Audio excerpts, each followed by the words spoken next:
گھر والوں نے تو شاید اتنا پیچھا نہیں کیا جتنا انہوں نے کیا بعد والوں نے. وہ کہتے ہیں کہ مجھے تو میری تو کوئی حالت ہی ایسی, میں کسی کا کیا بھلا کرنا یا نہیں کرنا ہے, مجھے اپنی سمجھ کچھ نہیں تھی.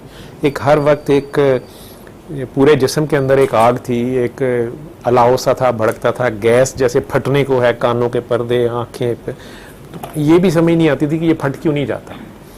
دل ہر وقت متلاتا رہتا تھا. لوگ حیران ہوتے تھے کہ یہ کھاتا نہیں ہے, یا گھر بھی لے آئے ہیں 3 دن سے پڑا, کچھ کھایا بھی نہیں ہے, تو زندہ کیسے ہے. مجھے بھوک ہی نہیں لگتی تھی, بھوک کی طرف دھیان ہی نہیں تھا, چاہتا کیا ہوں کیا نہیں. وہ ایک پورا ایک کرنٹ تھا, وہ جب دستار بندی ہو رہی تھی, جب میں یہ سوچ رہا تھا یا دعا کر رہا تھا, تو وہ ایک کرنٹ سا تھا جو پورے جسم سے گزرا تھا, اور مجھے ایک قسم کی آگ سی لگ گئی, یا جو بھی کہہ لیں. میڈیکلی ہم کہیں گے جی نفسیاتی کنڈیشن ہو گئی, ٹھیک ہے. انہیں ان چیزوں سے کوئی تعلق نہیں تھا. روحانیت والے اس کو حالت جذب کہہ دیں گے, مجذوبیت طاری ہو جانا کہہ دیں گے. اس میں بھی داتا صاحب حضور کی کتاب کے مطابق تو یہ کچے پن کی نشانی ہوتی ہے, برداشت نہیں کر سکا, اور یہی لوگ اس کو عام نریٹ کر رہے تھے. اس میں صرف ایڈ کر دوں کہ یہ 2 اسکول آف تھاٹ یا 2 ڈفرینٹ قسم کے تھوڑے سے لوگ ہیں. ایک اسکول آف تھاٹ روحانیت کا مسلم آئیڈیالوجی میں یا اسلام میں, جو اسلامی صوفیہ جو نظر آتے ہیں, جو مسلمان بھی ہیں بیچارے, اور صوفیزم کی بھی تھاپ ہے, یا اسپرچولزم زیادہ صحیح لفظ ہے, میں کہوں گا روحانیت. اس پہ اپنا مذہب کو آپ لائیں نا, مذہبی جو علماء ہیں وہ اس کو پھر اوفینڈ ہوتے ہیں, کیونکہ جو اس کی باؤنڈریز ہیں وہ کئی جگہ یہ لوگ اس کو, ابن عربی ہو یا جو کوئی بھی ہو, وہ جو کرٹیکل شریعت کے دائرے ہیں وہ خود علماء سے نہیں سنبھالی جاتی, وہ 72 فرقوں میں ڈیوائڈ ہو جاتے ہیں. تو بیچ میں یہ ایک نئے آ جاتے ہیں مادر پدر آزاد لوگ, جو نئی کسی قاعدے قانون کو, اپنی ٹریفک ہی چلائی ہوتی ہے انہوں نے, ٹھیک ہے نا. تو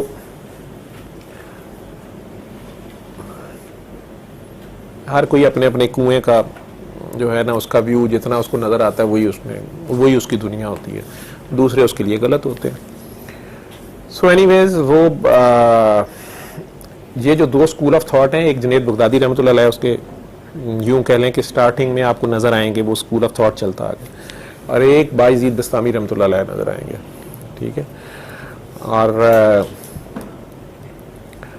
دادا صاحب زیادہ جنید بغدادی رحمۃ اللہ علیہ کی سائڈ پہ ہیں, یا وہ والی اسکول آف تھاٹ کو چلتے ہیں. میں تو ان کے اوپر کوئی رائے یہ نہیں دے رہا کہ کون اوپر ہے کون نیچے, اور آگے اور پیچھے, مجھے اپنا نہیں پتا, تو میں نے کسی کو کیا, اور میرے سے پوچھا بھی میرا جانا ہے, ٹھیک ہے.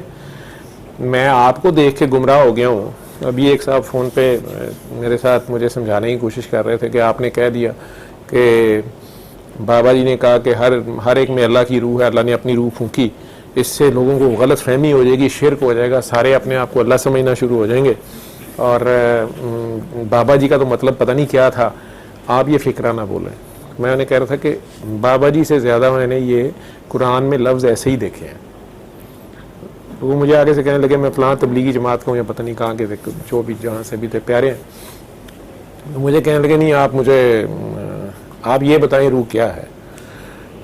فون پہ تھے, اب اس طرح سارا چلتا ہے نا. میں ایک ڈاکٹر ہوں, عالم تو ہوں نہیں, نہ کسی کو کہہ رہا ہوں میرے پیچھے آؤ, اس لیے کبھی پیچھے مڑ کے دیکھا بھی نہیں, ٹھیک ہے. کوئی پیچھے آ رہا ہے ٹائم ضائع کر رہا ہے. ہاں اگے جنہوں نے لا لیا ہے انہوں نے دھیان کرنا پڑنا, اگے لان کا شوق بڑا مینوں, ٹھیک ہے. تو خام خواہ نہیں, ٹھیک. تو ان کو میں نے صرف اتنا جواب دیا کہ جی میرے نزدیک روح اللہ کا حکم ہے, ٹھیک ہے. تو اس نے سب میں اللہ کا حکم پھونک دیا.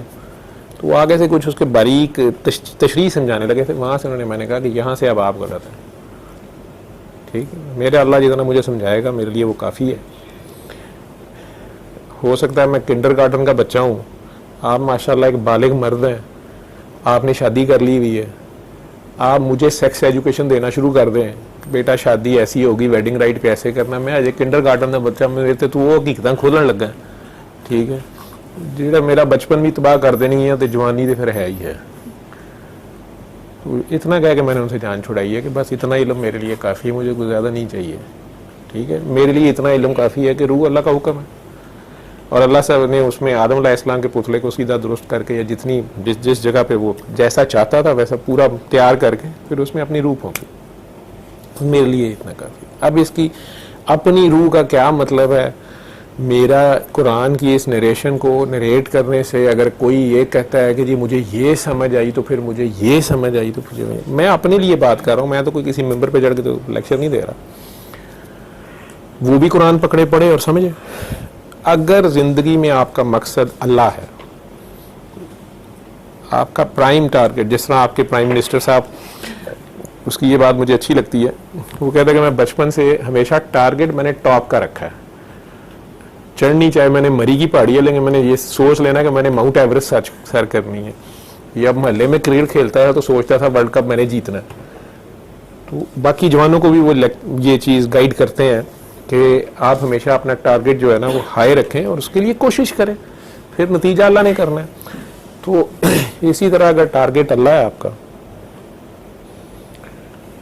مجھے چونکہ اللہ کا لفظ ہی محمد عربی صلی اللہ علیہ وسلم سے پتا چلا ہے, ٹھیک ہے, تو مجھے محمد عربی والا اللہ چاہیے. ویسے اللہ پہلے سے ہے مجھے بھی پتا ہے, اسے ابو جہل بھی مانتا تھا, اسے اور بھی بڑے مانتے تھے, اسے شیطان بھی مانتا ہے, ٹھیک ہے, لیکن میرا اللہ محمد صلی اللہ علیہ وسلم والا اللہ, ٹھیک ہے. مجھے اللہ اور محمد دونوں چاہیے, کٹھے ہی چاہیے.